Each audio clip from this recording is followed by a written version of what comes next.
Hi, I'm Alessia from Crimea, and I've been living in Spain for a year under the assistance program for Ukrainians. In my blog, I'll share how I decided to move, why I chose Spain, how I cope with anxiety and bureaucracy, how I lived in a hostel for 2 months, which cities and countries I visited, and how many concerts I've attended. This has been the hardest and at the same time the best year of my life. I have so many stories that I want to share, so like and subscribe. Let's get to know each other and share experiences. Write in the comments where you're from, where you want to move, or where you've already moved. Why did I move to Spain? Choosing a country to move to is a big deal. I'm not someone who makes quick decisions. I could definitely learn to be a more easygoing person. Maybe that's part of why I picked Spain. But let's go back 2 years when I actually started planning the move. The first thing I did was make a list of what I needed to feel comfortable in a new country and stay motivated while dealing with the challenges of moving. My list included things like a climate similar to Crimea, lots of sunny days, the language, friendly locals, and support for Ukrainians with paperwork and housing. What other countries were on my list to move to? Cyprus and Greece, because I studied Greek in school for 7 years. But all my life I've heard about the economic crisis in Greece. People say there's nothing to do there and everything is falling apart. If you've lived in Greece, let me know in the comments what it's really like. As for Cyprus, it's like a second Crimea with disputed territories. First,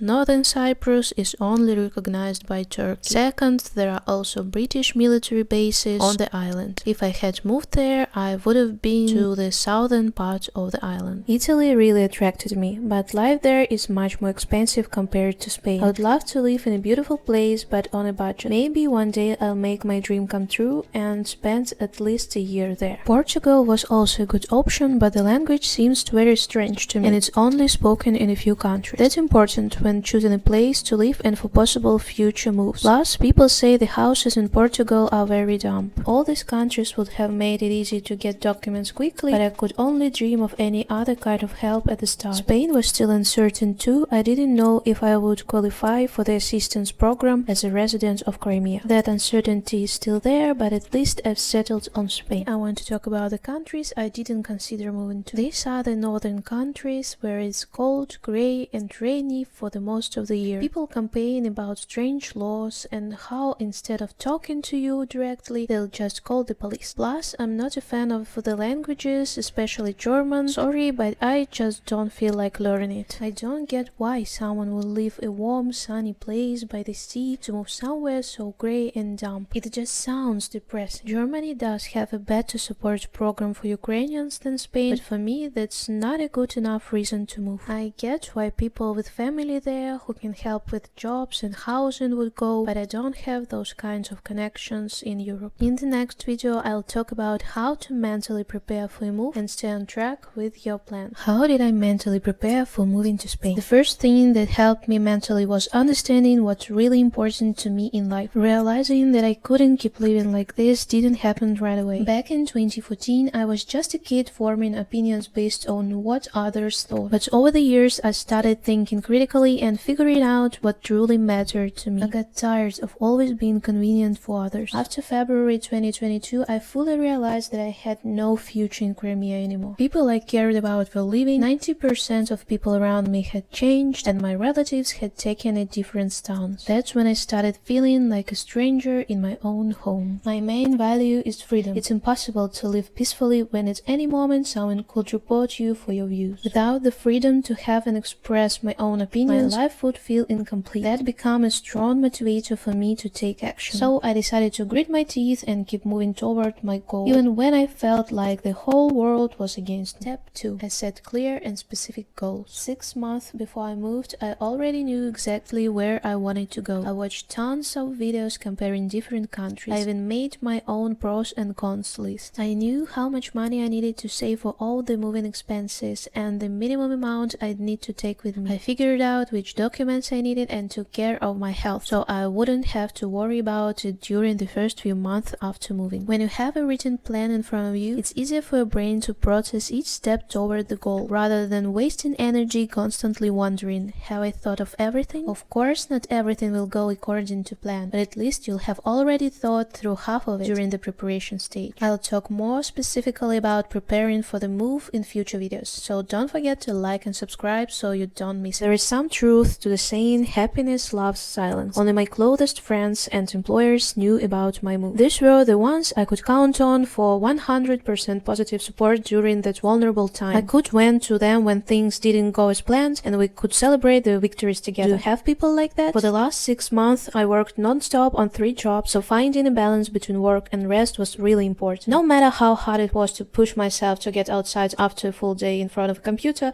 I had to. The most important thing is believing in yourself, even when it felt like the whole world was against me. My self-belief is what got me through. I always wanted to try living abroad. Maybe this long-standing dream became a strong motivation for me. It felt like it was finally going to happen, and wherever came next, I was ready for it. How much money do you need to move to Spain? Let's talk about how much money you might need if you want to move comfortably without rushing into finding a job right away. First, make a to-do list before you leave. Check your health. How much will you need for medical checkups and any treatments? Then review your documents. What do you already have and what else do you still need to get? Next, think about the things you'll need for the trip. Clothes, electronics, maybe even a suitcase. Make sure to budget for these expenses too. Then there is the cost of travel. Are you flying, taking a train, or going by bus? Will you need to make overnight stops in the other country? It's also important to consider the season. Ticket prices can vary a lot. When you arrive to Spain, where will you stay? With friends, in a hotel, in a rented apartment? How much did I spend on moving to Spain? The first thing I spent the most money on was my health. I had 8 teeth treated for cavities, had 4 wisdom teeth removed, underwent eye surgery for a retinal issue, and bought glasses, contact lenses, and medication. Altogether, it cost me 700 euros. Second, new clothes and something to carry them in. 100 euros went toward clothes, 70 euros for suitcase and backpack. Yes, I started my new life with 1 backpack and 1 suitcase. Third, the ability to pay for purchases online in Europe. A card for foreign payments cost me 220 euros. Fourth, documents, which cost 130 euros. Fifth, travel, 530 euros for train rides and 3 flights through Armenia and Italy, 245 euros for overnight stays between flights. Total 1,995 euros. What do you think? It's a lot or a little to spend over 6 months preparing to move? How much money do you need to start life in Spain? The amount of money you need depends on several factors. The first and the most obvious is how many people are moving with you. Are you moving alone, with a partner, or with your whole family? Second, are you renting a place on your own, or do you have a friends or family who can host you for a while? Or maybe like me, you can join the temporary protection program for Ukrainians in Spain. I'll calculate the cost for 1 person, and you can multiply that by the number of family members. In Malaga, you can rent a room for around 400 euros per month, with no extra fees for realtors or deposits. Add 200 euros per month for food and another 200 euros for additional expenses, like transport, mobile internet, clothes, medicine. At a minimum, you should have enough money to cover 3 months of living expenses, to comfortably search for a job and start building connections in the new country. So, for 1 person, you'll need at least 2,400 euros. This is just my opinion if you don't want the pressure of finding work immediately. I didn't have this amount to live independently, so I stayed in a hostel and ate for free under temporary protection program for Ukrainians. But I'll tell you more about that in future videos. How did I earn money to move to Spain? Fate seemed to play a role in my move as soon as I made the mental decision to relocate. Let me explain. One day I met up with an old friend in her new office, and it just so happened that she needed a social media manager. I agreed to help her for a symbolic fee of 100 euros per month, when the average salary in Crimea is 300 euros. At the time, I had recently quit all my previous projects because they weren't bringing me emotional satisfaction and enough money. More precisely, I was cheated out of payment. 2 months into managing her Instagram account, the videos I created started to gain a lot of traction. One video even received 2.5 million views and brought in 4.5 thousand new subscribers. One of her colleagues noticed my work and wanted to hire me as well. This job required me to travel to another city once or twice a week, but it gave me an additional 250 euros. Then, by chance, I came across a job listing for a personal assistant to an entrepreneur in Bali. I completed the test task, went through the interview, and started an internship for 200 euros per month. Shortly after, a colleague of my new client offered me another social media manager position for 150 euros per month. In total, I had 3-4 online jobs in the same time. This is how setting a clear goal brought me the opportunities to earn money for my move. Don't be afraid of ambitious goals. Start taking action and opportunities will come your way. Don't forget to like, subscribe, and share in the comments what positive opportunities have helped you relocate.